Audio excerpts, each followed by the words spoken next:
High, চলো আজ তোমাদের সাথে শেয়ার করি weekly self pampering day. Early মর্নিংয়েই আমি নিলাম লেমন উইথ ওয়ার্ম ওয়াটার। আমি আমার মেকআপ ব্রাশগুলো সপ্তাহে একবার করে ওয়াশ করি, যেটা আমি আজ তোমাদের সাথে শেয়ার করছি।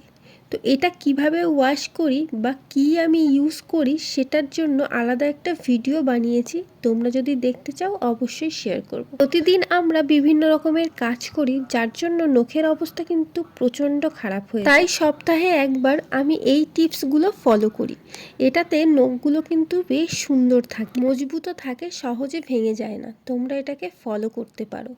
তারপর আমি এখানে একটু ফল খেয়ে নিলাম। আজ আমার শ্যাম্পু করার দিন, তো শ্যাম্পু এখানে প্রিপেয়ার করছি। এখানে আমি ওভারনাইট মেথি ভিজিয়ে রেখেছিলাম, সেই জলটা স্ট্রেন করে নিয়ে তার মধ্যেই শ্যাম্পুটা আমি গুলে নিয়েছি, এটাই আমি অ্যাপ্লাই করব। মেথি ভিজানো জল না থাকলে শুধু নর্মাল ওয়াটার দিয়েও শ্যাম্পু করতে পারো।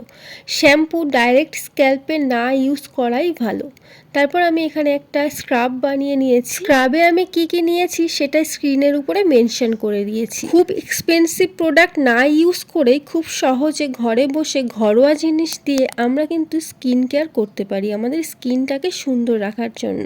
শ্যাম্পু করার পর আমি আমার হেয়ারে একটা সিরাম অ্যাপ্লাই করি, সেটা হচ্ছে লিভনের এই সিরামটা। সপ্তাহে একবার আমাদের ফুড কেয়ার করা উচিত। এখানে উষ্ণ গরম জলের মধ্যে একটু লেবুর রস, একটু ফিটকিরি দিয়ে পা ডুবিয়ে কিছুক্ষণ ওয়েট করব। এতে কিন্তু ডেড স্কিন সেলগুলো রিমুভ হয়ে যায়।